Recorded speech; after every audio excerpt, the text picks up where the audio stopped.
pemisah antara alam dunia dengan alam akhirat. Ibaratnya area transit. Sebelum kita masuk ke dalam alam akhirat yang kekal, abadi dan selamanya, kita masuk duluan ke alam barzah. Bisa 1000 tahun, bisa 2000 tahun, bisa 3000 tahun, tergantung kapan akan terjadi hari kiamat. Tetapi di akhirat nanti sifatnya kekal, abadi, selamanya, gak ada batasnya. Maka sungguh orang-orang yang paling rugi adalah orang yang menjual akhirat mereka hanya untuk mendapatkan sekeping dari kehidupan dunia. Dunia itu isinya apa kira-kira? Cuma 3A: harta, tahta, wanita. Itu bagi bapak-bapak, kayak bagi saya dan Pak Torik.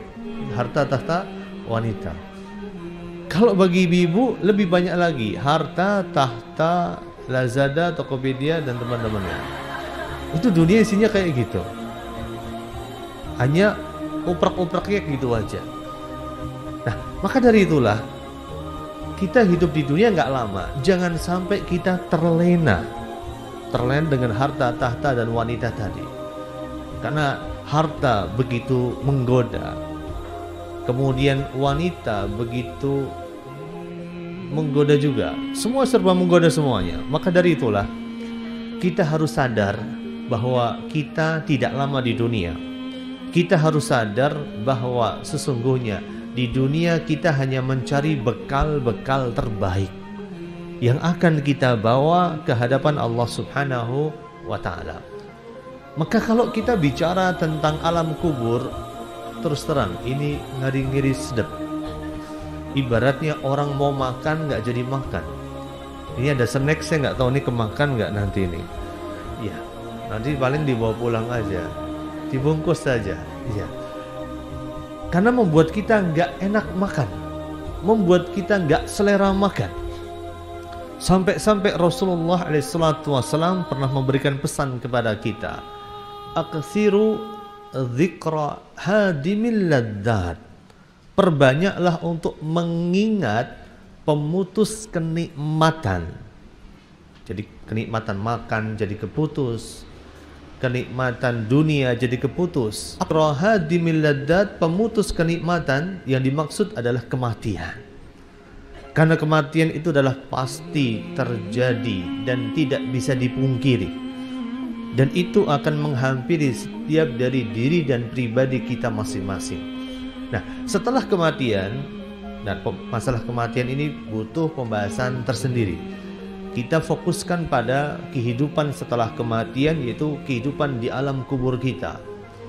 Alam kubur kita, ibu-ibu sekalian, kalau boleh kita gambarkan, ada beberapa poin yang harus kita ketahui bersama. Bahwa ketika seseorang diumumkan namanya di masjid, inna lillahi wa inna ilaihi raji'un. Ya, kadang-kadang kan ada pengumuman kayak gitu ya. Yang membuat saya kaget adalah ketika pertama saya pindah ke Sekarsuli ini. Tempat saya di Sekarsuli dekat dengan sini. Dan ternyata selera saya dan Pak Torik sama ya, joglo-jogloan gitu ya. Ya, ada joglo 1 di situ tempat saya.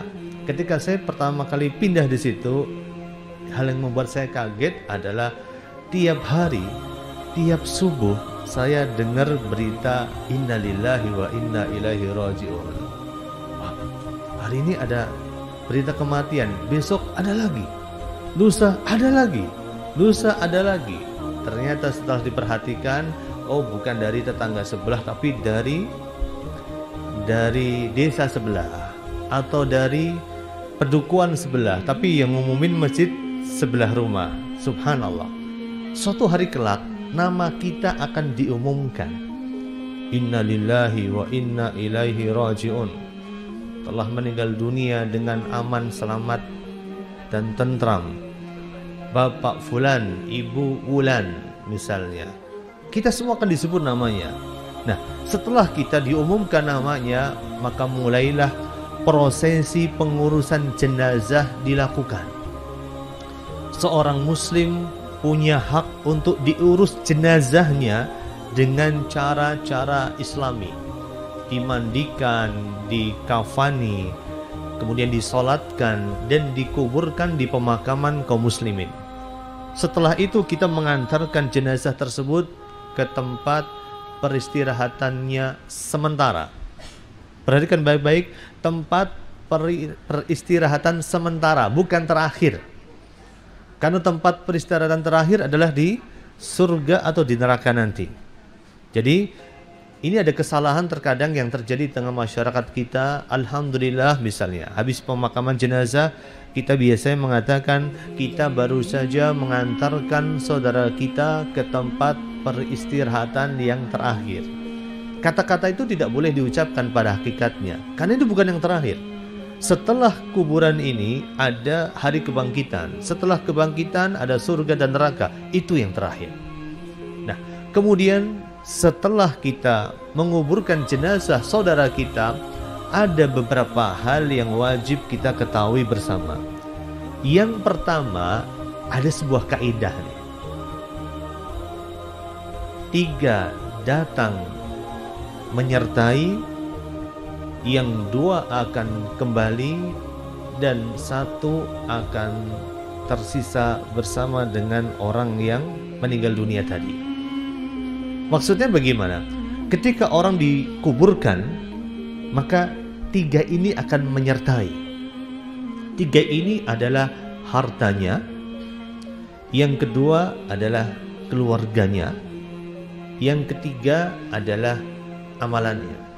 3 akan menyertai. Sedangkan yang 2 akan kembali. Artinya kembali di sini tidak ikut dikuburkan bersama dengan mayat tadi, yaitu hartanya dan keluarganya. Dan hanya 1 yang akan menemani, yaitu amalannya. Rasulullah SAW pernah menyebutkan, yatba'u al-mayyita salasatun, yang mengikuti mayat itu ada 3. Fayarji'u ithnani, yang 2 akan kembali, wa yabqa ma'ahu wahidun, dan yang akan menemani dirinya hanyalah 1 saja. Fayarji'u maluhu wa ahluhu, akan kembali hartanya dan istrinya, keluarganya. Kalau kita punya mobil, ketika kita meninggal dunia, mobilnya ikut dikubur nggak kira-kira Ibu? Nggak. Kalau kita punya motor, kita meninggal dunia, motornya ikut dikubur mboten kira-kira? Nggak. Kalau kita punya istri, punya suami, kita meninggal dunia, pasangan kita ikut dikubur nggak kira-kira? Nggak. Kok katanya setia sehidup semati. Begitu istrinya mati, kawin lagi gitu ya. Allahu Akbar. Mohon nanti sampai rumah dipertanyakan ke suami ibu masing-masing, bagaimana kualitas cinta suami ibu kepada ibu. Yang gitu ya. Sebenarnya kamu itu setia hidup semati sama aku nggak sih gitu. Coba diuji aja. Sehidup aja, semati ya dewe-dewe ya. Semati dewe. Itulah kehidupan manusia. Jadi kalau kita hidup di dunia, dengan adanya kejadian itu, maka kalau kita mencintai sesuatu, cintailah sesuatu itu dengan sewajarnya. Maka dari itu Rasulullah mengatakan, cintailah orang yang kau cintai semaumu dirimu, sungguh engkau akan berpisah dengan dirinya. Nah, termasuk juga harta kita, istri kita. Saat kita diwafatkan oleh Allah Subhanahu wa taala, mereka tidak ikut dikubur bersama dengan diri kita. Tetapi ada 1 yang akan membersamai diri kita, yaitu amalan kita. Nah, ini kaidah yang pertama yang harus kita pegang erat-erat. Kalau kita sadar harta yang kita cari gak akan kita bawa mati, lalu pertanyaannya, kenapa selama ini kita mati-matian mencari sesuatu yang gak akan pernah kita bawa mati? Nggih mboten? Ya, kita ini sebagian dari kita hidupnya kok ngoyo banget. berangkat kerja sebelum matahari terbit, pulang kerja setelah terbenamnya mata suami dan anak-anaknya. Ada nggak yang kayak gitu? Banyak. Kita seolah-olah mati-matian mencari sesuatu yang nggak pernah kita bawa mati. Harta yang kita kumpulkan nggak pernah kita bawa mati. Kita selama ini mati-matian mencintai sesuatu yang tidak akan pernah menemani kita setelah kita mati. Ada seorang pria yang mencintai seorang wanita. Kalau mencintainya wanita yang halal nggak ada masalah. Ini wanita yang bukan halal bagi dirinya misalnya. Maka sungguh mereka adalah orang-orang yang rugi nanti di dunia dan di akhirat. Nah, yang tersisa hanyalah amalan. Maka dari itulah tugas kita adalah mengumpulkan sebanyak mungkin amalan-amalan kebaikan yang bisa kita tinggalkan. Maka di antara amalan kebaikan yang bisa kita tinggalkan, dan amalan itu akan terus mengalir saat kita sudah tiada, saat usia kita berakhir, ada di antaranya ada 3 jenis. Rasulullah SAW pernah menyebutkan, idza mata insan, jika manusia meninggal dunia, inqata'a anhu amaluhu, semua akan terputus, illa min salas, kecuali 3 hal ini. Yang pertama adalah apa tadi? Anak soleh. Betul, amal soleh, anak soleh yang mendoakannya. Pertanyaannya sekarang adalah, sudahkah kita didik anak kita jadi anak soleh? Jangan hanya anak kita dilesin piano, dilesin matematika, dilesin taekwondo, dilesin sepak bola, tapi anak kita nggak bisa baca Quran, tapi anak kita nggak bisa ngaji Quran dengan baik dan benar, tapi anak kita nggak punya hafalan Al-Quran. Kita jadi orang yang paling rugi. Padahal anak yang saleh adalah anak yang akan mendoakan kita, mengalirkan pahala kepada kita saat usia kita sudah berakhir. Jadi didik anak kita jadi anak yang saleh. Jangan pernah pertanyakan kalau anak kita bisa ngaji Quran, terus kalau gede mau jadi apa. Jangan pernah tanyakan itu. Karena anak yang soleh inilah yang akan betul-betul dirasakan manfaatnya oleh orang tuanya saat orang tuanya itu sudah nggak ada di dunia. Jadi bapak ibu sekalian atau ibu-ibu sekalian nanti baru menyesal nanti ketika ibu-ibu sudah nggak ada di dunia, dan ternyata ketika di dunia nggak bisa didik anaknya jadi anak yang soleh. Itu penyesalan yang luar biasa. Kemudian yang kedua, di antara yang akan terus mengalir adalah sedekah jariyah. Bangun masjid, bangun pondok pesantren, bangun rumah tahfidz, bangun panti asuhan, bangun panti jompo. Silahkan, yang penting terus ngalir. Yang ketiga adalah ilmu yang bermanfaat. Ilmu agama yang bermanfaat yang akan menggiring kehidupan kita ke dalam jalan yang benar. Jadi kalau kita ingin terus mendapatkan aliran pahala, pastikan kita punya 1 dari 3 atau 2 dari 3 atau syukur ketiga-tiganya. Jadi anak kita jadi anak yang saleh dan saleha. Yang kedua, dermakan harta kita untuk kepentingan umat. Dan yang ketiga adalah paksa diri kita untuk duduk di majelis ilmu. Ketika duduk di majelis ilmu bukan sekedar duduk, tapi nyatet. Setelah nyatet nanti apa yang sudah dicatat diajarkan ke anak kita. Jadi ilmu bermanfaat gak kira-kira? Iya. Diajarkan ke suami, ibu-ibu sekalian. Jadi ilmu bermanfaat gak kira-kira? Bermanfaat. Apalagi kalau zaman sekarang yang paling rajin ngaji itu ibu-ibu. Nggih mboten? Nggih, betul. Kalau bapak-bapak ngajinya angel mboten? Wah, angel. Tadi saya ngobrol sama Pak Torik. Katanya sempat bikin kajian buat bapak-bapak meretelin. Pertama 30, 20, 10. Akhirnya cuman yang datang ustadznya sama panitianya. Ampun pintar, subhanallah. Beda sama ibu-ibu. Ibu-ibu biasanya kalau pengajian ya nambah terus. Hari ini nambah 1, besok nambah 2, besok nambah 3, seperti itu.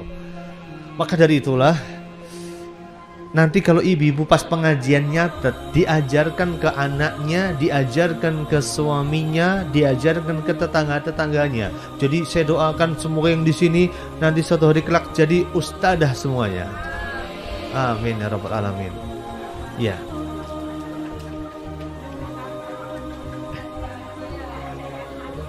Gimana? Sudah ceramah. Oh iya, masya Allah. Apalagi ibu biasanya sudah diberikan bakat oleh Allah Subhanahu wa taala ya. Iya, sudah bisa ceramah tanpa punya ilmu. Iya. Apalagi kalau sudah punya ilmu, subhanallah. Iya. Nah, ini yang kemudian ya, yuk lanjut lagi, Bu. Iya. Ini katanya serius, tapi kok malah guyu-guyu gitu ya. Iya. Ini yang pertama. Kaidahnya adalah 3 akan menyertai, 2 akan kembali, dan 1 akan terus menemani. Nah, ini kaidah yang pertama. Kemudian yang kedua, setelah kita dimasukkan ke liang kubur, maka kira-kira liang kubur itu gelap atau terang? Tergantung. Kalau terang kira-kira berapa watt kira-kira? Tergantung juga. Nah, ibu-ibu sekalian, hukum asal alam kubur itu adalah gelap. Kita bisa pahami bahwa alam kubur itu sangat gelap sekali.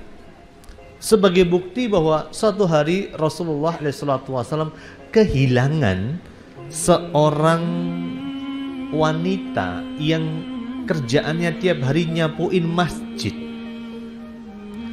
Kenapa wanita itu lama nggak kelihatan? Di mana dia? Maka Rasulullah SAW pada saat itu bertanya kepada para sahabatnya, di mana wanita yang biasa nyapuin masjid ini? Maka para sahabat pada saat itu menjawab, dia sudah nggak ada, dia sudah meninggal dunia, sudah mati. Seolah-olah para sahabat pada saat itu mengecilkan pekerjaannya, cuman marbot, cuman tukang sapu masjid, nggak ada artinya. Maka Rasulullah SAW mengatakan, kenapa kalian tidak mengabarkan kepadaku? Tunjukkanlah kepadaku di mana kuburannya. Maka pada saat itu kemudian Rasulullah SAW diantar oleh sebagian sahabatnya untuk datang melihat kuburan wanita tersebut. Maka kemudian Rasulullah SAW mengatakan, inna hadihil kubura mamlu'atun dulmatan ala ahliha. Sungguh kuburan-kuburan ini, artinya kuburan pada umumnya, itu mamlu'atun dulmatan ala ahliha, penuh dengan kegelapan bagi orang-orang yang tinggal di dalamnya. Gelap, gak ada cahaya. Sampai Rasulullah mengatakan, wa innallaha azza wa jal, sungguh Allah subhanahu wa ta'ala yunawwiruha, memberikan cahaya di dalam kuburan seseorang itu, lahum bisolati alaihim. Allah subhanahu wa ta'ala memberikan cahaya menyinari kuburan tersebut dengan solawatku terhadap mereka, dengan doaku terhadap mereka. Jadi ini termasuk yang bisa menerangi kuburan seseorang dengan doa dari Nabi kita Muhammad sallallahu alaihi wasallam kepada orang yang ada di dalam kuburan tersebut. Jadi kaidah yang kedua adalah bahwa kuburan itu hukum asalnya adalah gelap. Yang bisa menerangi kuburan itu apa kira-kira? Nah, nanti yang kita bahas di akhir dari kajian kita. Yen wekdalipun cekap. Kalau enggak ya kita lanjutin dalam pertemuan berikutnya. Nah, ini kaidah yang kedua yang harus kita pahami bersama. Kemudian kaidah yang ketiga yang harus kita pahami bersama adalah setelah kita dimasukkan ke dalam kubur, yang menyertai kita hanya amal soleh kita. Ini yang pertama. Yang kedua, kita dimasukkan ke dalam kubur dan kondisinya gelap gulita. Kemudian yang ketiga, saat seseorang dimasukkan ke dalam kubur, saat para pelayat sudah mulai meninggalkan diri kita, maka pada saat itu mulai terjadi sebuah kejadian yang sangat mengerikan. Kira-kira apa? Sebelum ditanya ada kejadian lagi. Sebelum dibangunkan ada kejadian lagi. Yaitu kita yang ada di alam kubur itu akan dihimpit oleh bumi. Ya, sehingga akan dikabarkan oleh Rasul SAW, diibaratkan himpitan itu meremukkan tulang-tulang kita. Dihimpit. Semua manusia akan dihimpit kecuali satu golongan saja, yaitu para nabi dan para rasul. Itu enggak dihimpit sama sekali. Tetapi semua orang akan dihimpit. Bahkan para sahabat Nabi juga mengalami penghimpitan yang sangat dahsyat. Sebagaimana pernah disebutkan bahwa kemudian ketika Sa'ad bin Mu'ad meninggal dunia. Sa'ad bin Mu'ad adalah salah satu sahabat Nabi. Ketika meninggal dunia dan dikuburkan di kuburannya, maka pada saat itu Rasulullah SAW mendapatkan wahyu dari Allah Subhanahu wa taala bahwa hadzal ladzi taharraka lahu al-'arsy, bahwa peristiwa dihimpitnya Mu'ad, Sa'ad bin Mu'ad di dalam kuburannya membuat arsy-nya Allah Subhanahu wa taala itu bergerak. Wa futihat lahu abwabas sama, dan pintu langit terbuka lebar. Wa syahadahu sab'una alfan minal malaikah, dan 70.000 para malaikat kemudian pada saat itu menyaksikan peristiwa tersebut. Itu dihimpitnya Sa'ad bin Mu'ad sampai arsy-nya Allah Subhanahu wa taala, singgasananya Allah bergetar. Jadi semua manusia dihimpit di alam kuburnya. Tetapi yang membedakan adalah bahwa penghimpitan itu sifatnya sementara bagi orang-orang yang beriman. Kita dihimpit seberapa lama, maka kita dihimpit seberapa besar amal soleh kita, seberapa baik amal ibadah kita, dan seberapa bagus amal ketaatan kita. Semakin baik amal soleh kita, semakin baik amal ketaatan kita, penghimpitan itu semakin sebentar. Hanya dihimpit, lalu dilepas lagi. Tapi kalau amal kebaikan kita sangat sedikit, lebih justru banyak amal kejelekannya, maka penghimpitan itu bisa berlangsung dengan sangat lama. Nah, beda dengan orang kafir. Orang kafir terus dihimpit di alam kuburnya dengan penghimpitan yang sangat luar biasa. Orang kafir dan orang munafik. Sampai-sampai disebutkan oleh Rasul SAW, wa yudayyiqu alaihi qabruhu hatta tahtalifa fihi adla'uhu, bahwa dikubur dia akan dijepit sampai tulang-tulangnya itu remuk semuanya. Ngeri nggak kira-kira? Ngeri. Nah, kemudian setelah itu, ini adalah poin yang ketiga yang harus kita ketahui bersama. Ketika orang masuk kubur, yang terjadi adalah orang itu akan dihimpit. Setelah dihimpit, kemudian orang itu juga akan ditanya oleh para malaikat. Tapi sebelumnya ada kaidah 4 yang harus kita ketahui bersama, bahwa kehidupan di alam kubur itu begitu dahsyat dan mengerikannya. Sungguh ngeri banget. Sampai-sampai kemudian Hani ini seorang pria. Kalau di Indonesia Hani itu cewek. Kalau di sana Hani seorang pria, bekas budaknya Utsman bin Affan. Beliau menceritakan bahwa Utsman bin Affan setiap melewati kuburan, maka Utsman bin Affan itu senantiasa menangis. Ya, beliau senantiasa menangis. Karena Utsman idza waqafa ala qabrin baka. Kalau beliau lewat kuburan, beliau berhenti sejenak, beliau akan menangis itu. Sampai jenggot beliau itu penuh dengan air mata, netes semua di leher, basah semua di jenggotnya. Saking apa kira-kira? saking dahsyatnya tangisan beliau. Sampai kemudian Hani bertanya kepada Utsman bin Affan bahwa tutkarul jannah wan nar. Ketika disebutkan surga, ketika disebutkan neraka, kata Hani, fala tabki, engkau tidak menangis. Walakin tabki min hada, tetapi kenapa engkau menangis karena perkara ini? Maka kata Utsman pada saat itu, beliau mengatakan bahwa beliau mendengar Rasulullah SAW pernah bersabda, innal qabra awwalu manzilin min manazilil akhirah, bahwa kuburan ini adalah tempat pertama dari suatu kehidupan di akhirat kelak. Artinya di dalam kuburan ini kita bisa melihat gambaran nasib kita ke depannya. Kalau di alam kubur kita sudah merana dan menderita, maka di akhirat kelak kita akan lebih merana dan menderita. Kalau di dalam alam kubur kita mendapatkan diri kita penuh dengan bahagia, maka di dalam akhirat kelak kita akan lebih menderita, kita akan lebih bahagia dan lebih baik lagi keadaannya. Maka dari itulah Utsman mengatakan bahwa Rasulullah pernah menyebutkan, fa inna minhu fama ba'dahu aisaru minhu. Jikalau kalian berhasil dan menjadi orang yang selamat di alam kubur, maka engkau akan berhasil dalam kehidupan setelahnya.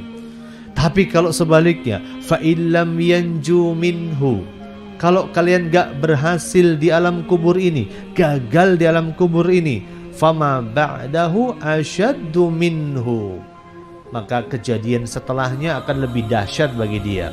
Sampai-sampai Rasulullah mengatakan, ma ra'aitu mandaran qat, tidak pernah aku melihat satu peristiwa, satu kejadian yang lebih mengerikan, illal qabru afda'u minhu, maka kuburan ini adalah sesuatu yang sangat mengerikan.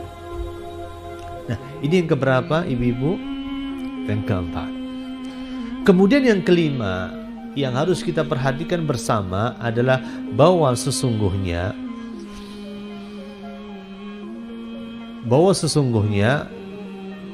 setelah kita dihimpit, maka kita akan ditanya oleh para malaikat dengan yang disebut dengan istilah fitnatul qabr, fitnah di alam kubur.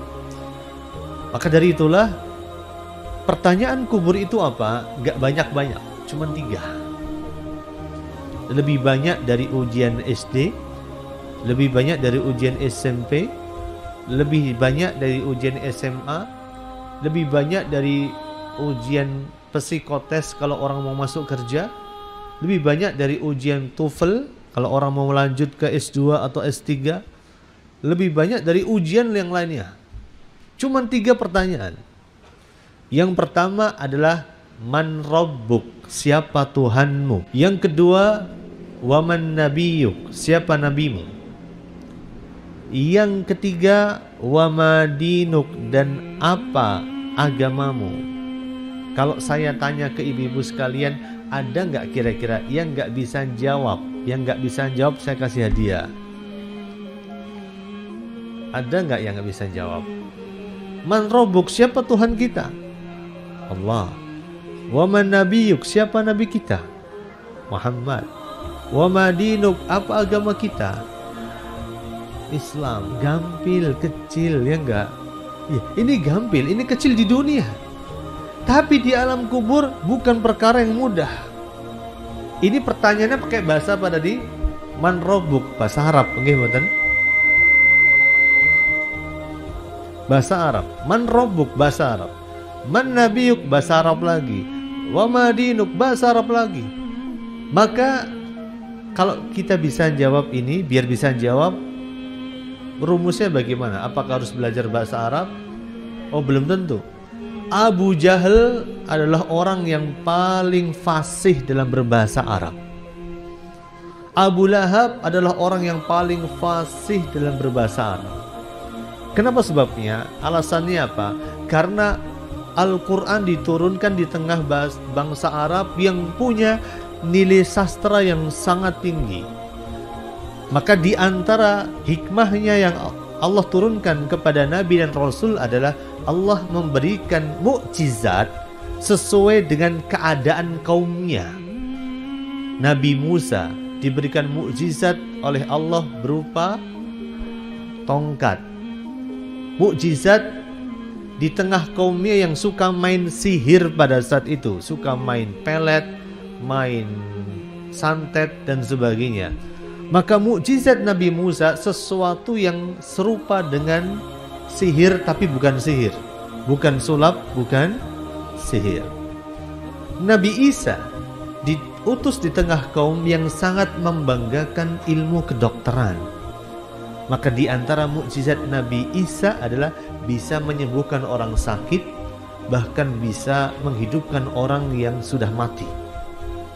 Nabi Muhammad SAW diutus di tengah kaum yang sangat tinggi nilai sastranya, suka bersyair, suka berpantun, suka berpuisi.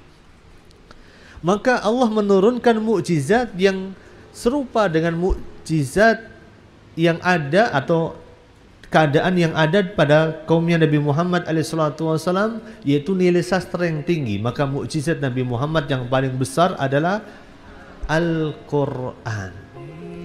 Nah, Abu Lahab, Abu Jahal adalah bagian dari orang Quraisy yang mereka itu punya kefasihan dalam berbahasa Arab. Tapi mereka itu adalah orang-orang yang ketika dikuburnya tidak akan pernah bisa menjawab pertanyaan ini. Maka dari itu ada sebuah kejadian menarik ya. Kalau Bapak Ibu misalnya, atau kalau ada ibu-ibu sekalian yang pernah mondok ya, di pondok diajarin bahasa Arab, diajari percakapan bahasa Arab. Tapi kalau disuruh ngomong sama orang Arab langsung di Arab sana, belum tentu orang yang mondok itu bisa ngomong, karena bahasanya beda. Maka dari itu ada bahasa Arab fushah resmi, ada bahasa Arab amiyah yang dipakai dalam pergaulan sehari-hari. Kalau yang fushah itu dipakai dalam pidato kenegaraan, ngajar di kampus, ngajar di sekolah. Tapi kalau ngobrol pakai amiyah. Maka banyak saya dapatkan orang-orang pondok kalau turun di Arab itu nggak bisa ngomong sudah. Ini ngomong apa ini? Beda banget bahasanya ya. Dulu belajarnya kayak gini, sekarang kenyataannya gitu. Sampai kemudian ketika pertama kali saya turun di Arab itu ya, belajar sama istri saya, ketika kita ngomong fushah, ngomong bahasa pakai bahasa resmi, kita diketawain. Dibilangnya, kamu kok ngomongnya kayak Abu Jahal sih, kayak Abu Lahab seperti itu. Misalnya kita tanya, kaifa haluka, bagaimana kabarmu gitu ya, diketawain sama orang-orang. Nah, katanya kayak bahasanya Abu Jahal, kayak bahasanya Abu Lahab. Ini menunjukkan bahwa Abu Jahal, Abu Lahab itu bahasanya luar biasa, tapi nggak akan bisa menjawab pertanyaan segampang ini. Kenapa? Sebabnya hanya orang-orang yang beriman saja yang dimudahkan lisannya untuk menjawab pertanyaan tersebut. Walaupun dia orang Jawa, walaupun dia nggak bisa bahasa Arab, tapi asal dia beriman dengan iman yang shadiqah, iman yang jujur, dia akan bisa menjawab pertanyaan itu. Maka dari itu di dalam Al-Quran Allah menyebutkan, yuthabbitullahu alladhina amanu bil qawli tsabiti fil hayatid dunya wa fil akhirah. Allah Subhanahu wa taala akan meneguhkan kedudukan orang-orang yang beriman. Kapan itu? Yang pertama, fil hayatid dunya. Yang kedua, wa fil akhirah. Yang pertama, fil hayatid dunya, saat kita sedang sakaratul maut. Saat kita sakaratul maut, maka orang yang beruntung adalah orang yang bisa menutup akhir hayatnya dengan mengucapkan la ilaha illallah. Man kana akhiru kalamihi la ilaha illallah dakhalal jannah. Barang siapa yang ucapan terakhirnya adalah la ilaha illallah, dia akan pasti masuk surga. Kapan kita bisa mengucapkan la ilaha illallah? Kalau kita senantiasa berzikir sama Allah, kalau kita senantiasa ngaji, kalau kita senantiasa beribadah dengan benar di jalan Allah. Tapi kalau kita kerjaannya nun sewu, kerjaannya dari pagi sampai siang, siang sampai sore, sore sampai malam, kita kerjaannya adalah cuman caturan aja. Banyak kasus orang meninggal dunia ditalkin la ilaha illallah, ngomongnya gimana kira-kira? Sekak, sekak, sekak. Nasallallahu salam. Ada orang yang kemudian ketika hidup di dunia hobinya nyanyi. Jadi penyanyi kamar mandi. Nyanyinya di kamar mandi. Ketika ditalkin di akhir hidupnya, Bu ngomong la ilaha illallah Bu misalnya. Dia langsung ngomong apa? Sakitnya tuh di sini gitu ya. Nyanyi. Allahu Akbar. Jadi orang itu akan diwafatkan oleh Allah Subhanahu wa taala sesuai dengan kebiasaannya. Jadi jangan coba-coba untuk memasukkan kebiasaan buruk di dalam kehidupan kita. Jangan sampai kita terbiasa untuk melakukan hal yang buruk. Ada juga orang yang ketika ditalkin mengucapkan la ilaha illallah, dia malah nggak ucapkan la ilaha illallah. Dia mengatakan ala khamsin ala khamsin ala khamsin misalnya. Artinya apa coba ala khamsin? Biasa kalau di Arab itu kan ada orang jual ya ala khamsin gitu kan. Di Masjidil Haram, di Masjid Nabawi cuma 50 real. Karena dia kerjanya cuma dagang aja. Fokus ketika dunia cuma bakul. Semua dibakulin. Apa sing so didol itu. Halal. Ya haji ya halal. Kada muhajir halal. Ya halal. Ya halal ya haji misalnya. Bukannya mengucapkan la ilaha illallah halal. Ta'al ya haji misalnya. Karena dia ketika dunia fokusnya cuma jualan aja, dodolan aja. Gak pernah mikir sholat, gak pernah mikir anaknya, gak pernah mikirin yang lain. Cuma mikirnya itu saja. Jadi seseorang akan diwafatkan sesuai dengan kebiasaannya. Maka agar kita bisa mengucapkan la ilaha illallah di akhir hayat kita, jadikan kalimat la ilaha illallah sebagai zikir yang sering kita ucapkan. La ilaha illallah, la ilaha illallah. Kita coba pahami artinya. La ilaha illallah itu artinya apa? Yuk, saya kasih. Ada dia nggak Bu? Sedekah habis. Allah. Baik, saya kasih kuis nih yang bisa mengartikan kalimat la ilaha illallah dengan benar. Ada nggak?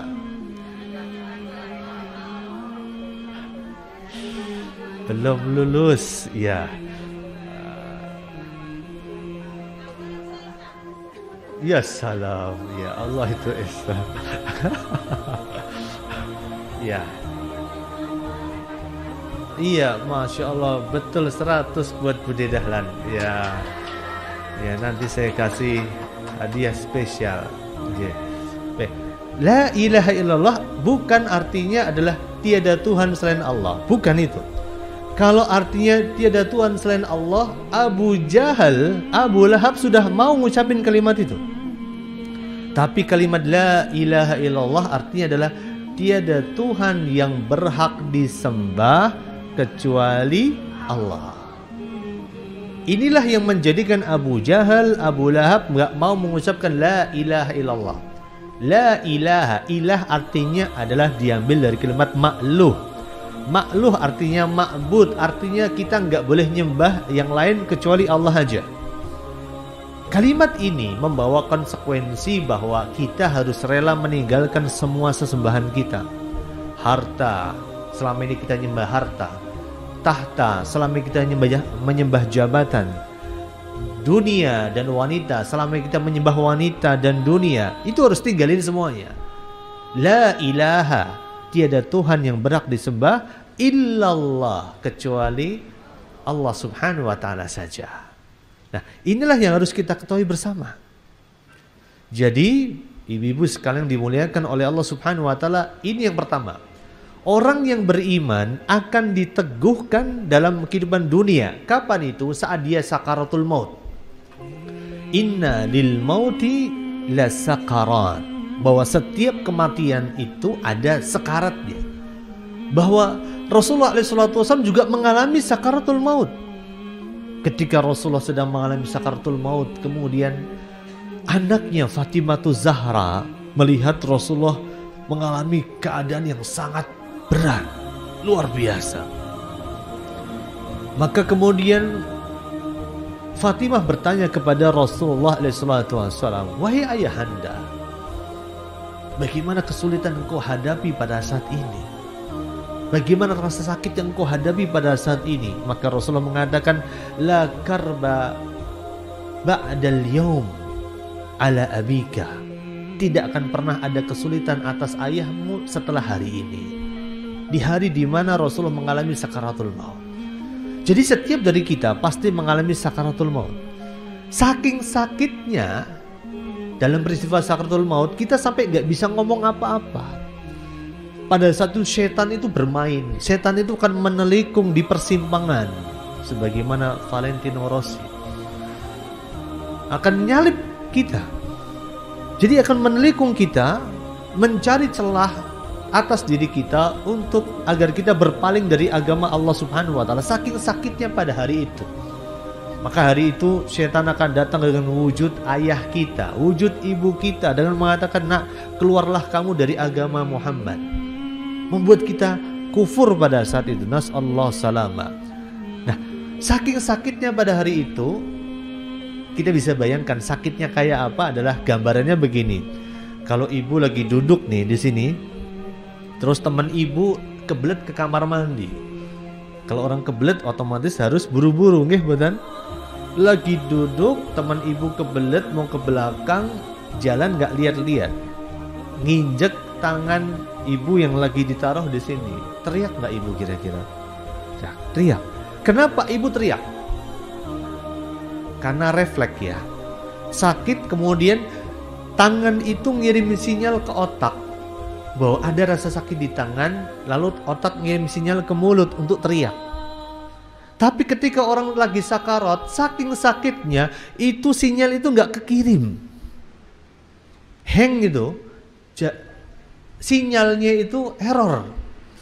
Sampai urat-urat saraf kita itu nggak bisa ngirim sinyal. Nggak bisa ngirim sinyal ke otak agar kita bisa teriak, agar kita bisa mengungkapkan apa yang yang terjadi pada saat itu. Nggak bisa. Saking sakitnya. Bisa kebayang ya? Ya. Maka dari itulah orang yang dimudahkan mengucapkan la ilaha illallah adalah orang yang beriman, yang diberikan keistiqomahan dalam kehidupan dunia. Kemudian Allah menyebutkan, yuthabbitullahu alladhina amanu fil hayatid dunya wa fil akhirah.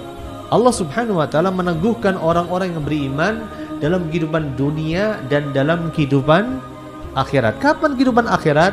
Yaitu saat kita berada di alam kubur kita. Kita bisa jawab siapa Tuhanmu, siapa nabimu, dan apa agamamu. Maka subhanallah, ini sesuatu yang harus kita ketahui bersama. Setelah penghimpitan ada pertanyaan. Nah, setelah pertanyaan ada apa kira-kira? Ada satu di antara dua pilihan. Yang pertama nikmat kubur, yang kedua siksa kubur. Sampai kapan nikmat itu akan kita peroleh? Sampai kapan siksa itu akan kita dapatkan? Sampai hari di mana Allah Subhanahu wa taala menetapkan terjadinya hari kiamat. Sampai malaikat yang diperintahkan untuk meniup sangkakala kiamat itu meniupkan sangkakalanya, dan pada saat itulah nikmat dan azab kubur itu dihentikan. Manusia dibangkitkan, dikumpulkan di padang mahsyar dalam keadaan uratan, telanjang, dalam keadaan buhma, laisa ma'hu syai', nggak bawa sesuatu. Maka filosofi kain kafan adalah tidak berkantong, karena kita nggak gembol apapun juga di situ. Ya. Kemudian yang ketiga, dalam keadaan tidak disunat. Nah, itulah kondisinya orang-orang yang ada di alam kubur, mengalami suatu kenikmatan yang panjang dan adab yang sangat panjang juga. Sebagai bukti di dalam Al-Quranul Karim, Allah Subhanahu wa Ta'ala menceritakan keadaan Fir'aun yang ditenggelamkan oleh Allah di Laut Merah dan ditemukan jasadnya ribuan tahun kemudian.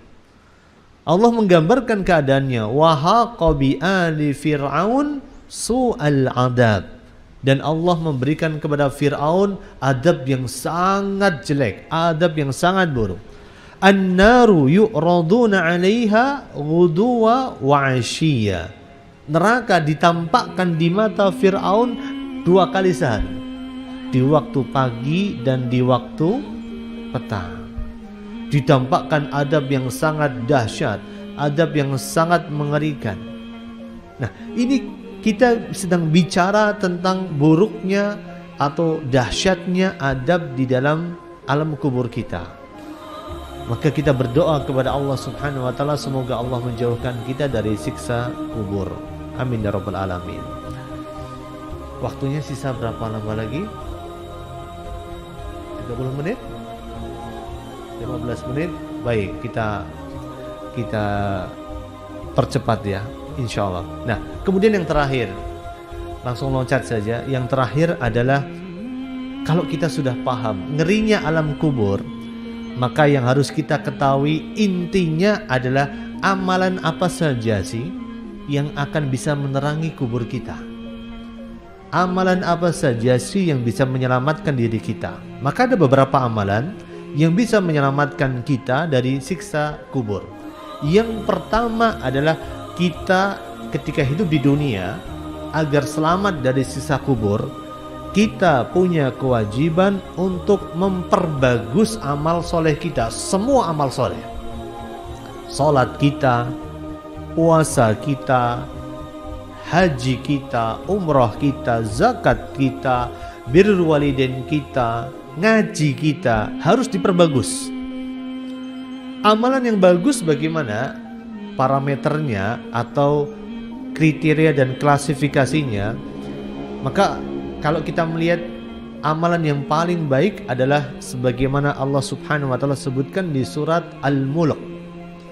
Tabarakalladzi biyadihil mulku wa huwa ala kulli syai'in qadir. Alladzi khalaqal mauta wal hayata liyabluwakum ayyukum ahsanu amala. Sudah pada hafal semua? Masya Allah, ternyata hari ini saya bicara di depan para hafidah Al-Quranul Karim. Subhanallah. Oh ya, dibaca sebelum tidur. Subhanallah. Ya.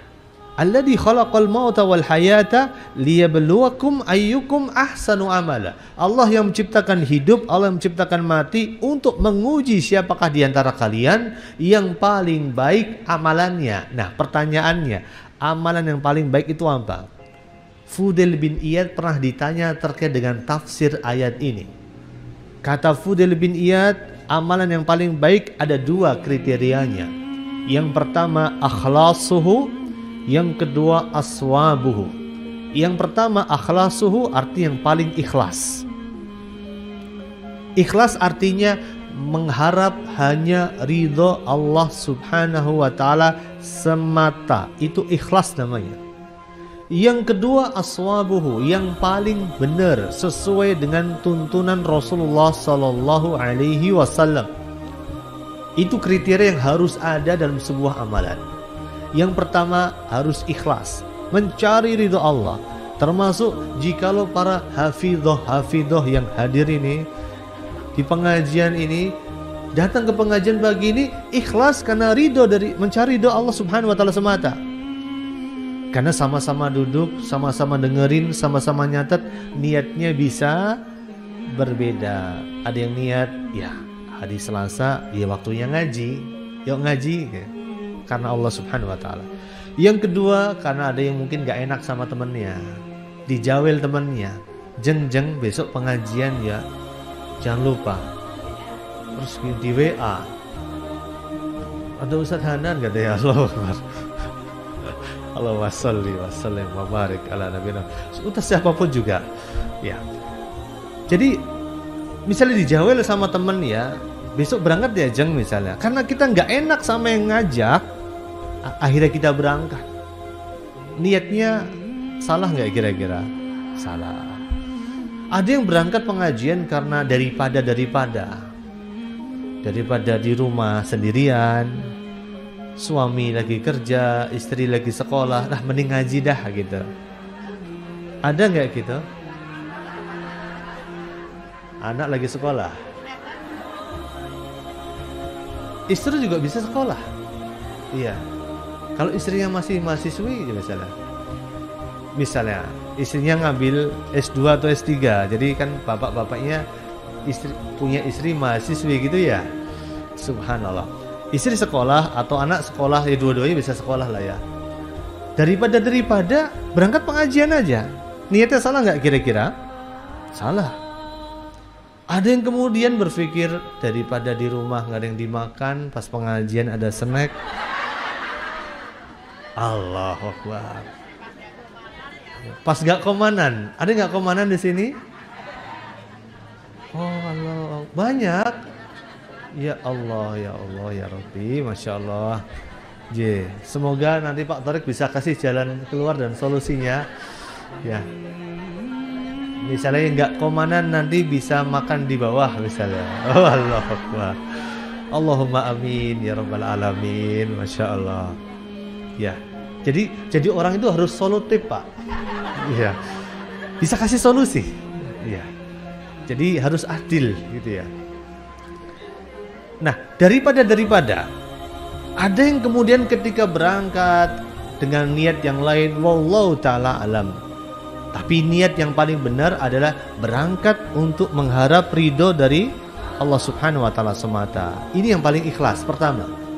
Yang kedua, amalan yang baik adalah amalan yang paling cocok dan sesuai dengan tuntunan Rasulullah sallallahu alaihi wasallam.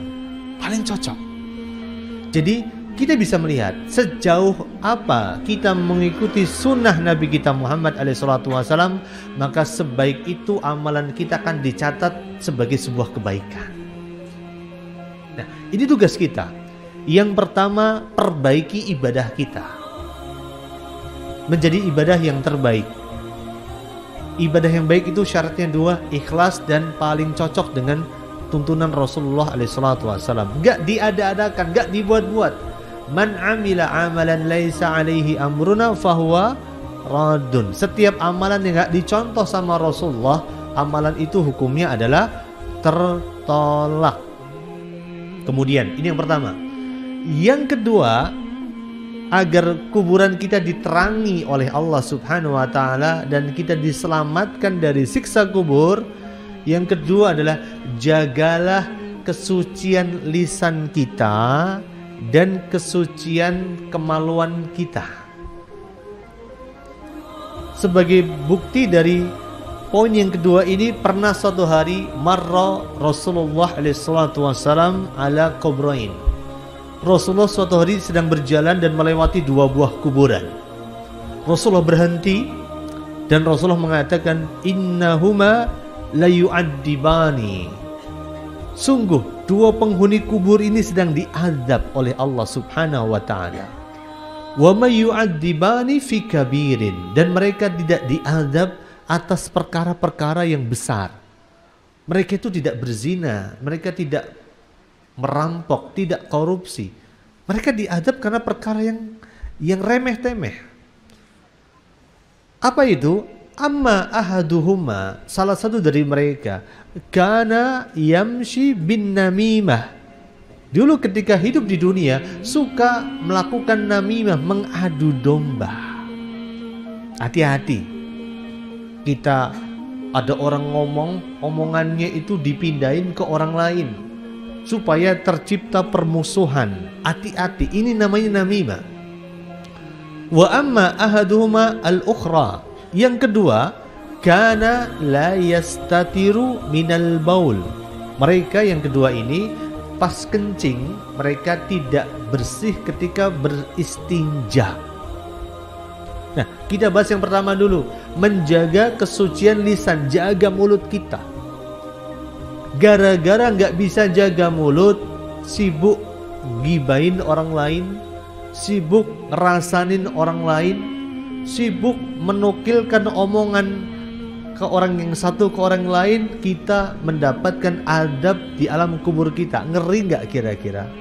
Ngeri. Tapi yang sangat disayangkan, banyak di antara kita yang lebih nyaman saat duduk di majelis ghibah daripada duduk di majelis ilmu. Lebih betah mana kira-kira? Majelis ghibah rata-rata. Kalau di luar kayak gitu, kalau di sini saya percaya kan hafidah semuanya. Iya. Kalau di luar sana majelis ghibah yang lebih ramai. Sampai ada ungkapan bahwa ghibah adalah fakta yang tertunda. Katanya kayak gitu. Nasallallahu salamah. Jadi enak kalau ngomongin orang lain, memang enak. Tetapi subhanallah dampaknya itu dahsyat banget, ngeri banget. Sampai saya pernah mendengar cerita ada seorang syekh di Saudi sana yang dia punya kemampuan untuk menafsirkan mimpi.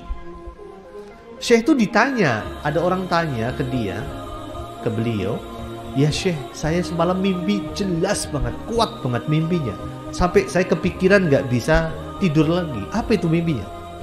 Saya itu mimpi Syekh Sudes datang ketemu sama saya. Itu mimpi baik atau mimpi buruk kira-kira?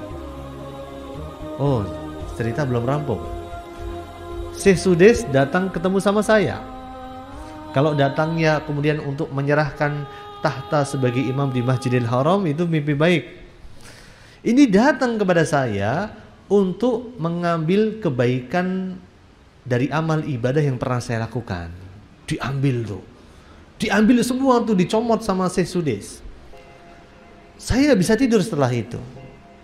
Maka kemudian Syekh tadi bertanya kepada orang tadi, kamu itu punya masalah apa sih sama Syekh Sudes? Katanya, gak punya. Saya gak punya masalah apa-apa sama Syekh Sudes. Oke, pernah ada kejadian tertentu gak kira-kira? Gak ada. Lalu dia berpikir. Oh iya, aha, ting gitu ya. Ternyata beberapa hari sebelumnya saya itu ngobrol sama teman saya.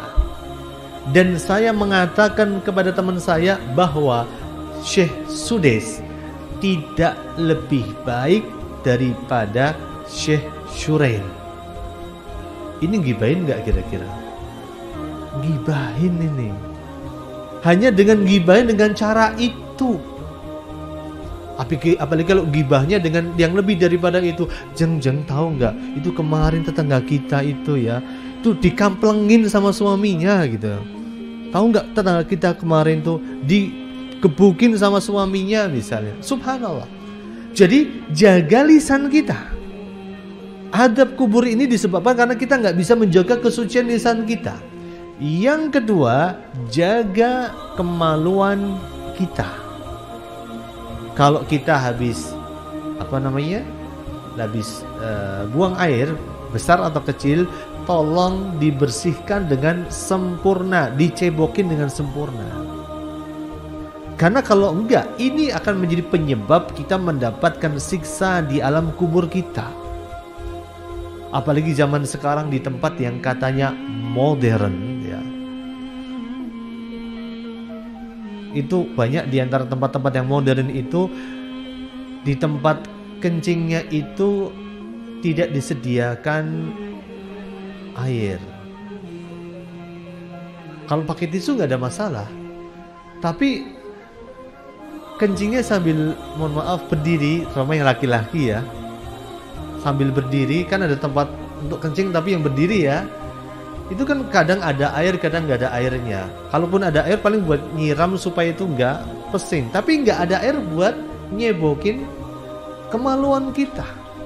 Sampai mohon maaf sekali, saya pernah mendapatkan satu alat di marketplace, alat yang bisa dipakai oleh seorang wanita untuk bisa kencing sambil berdiri. Alatnya ibu tahu kayak apa? Kayak zaman dulu orang masih jualan minyak itu ya. Iya. Itu bentuknya kayak gitu.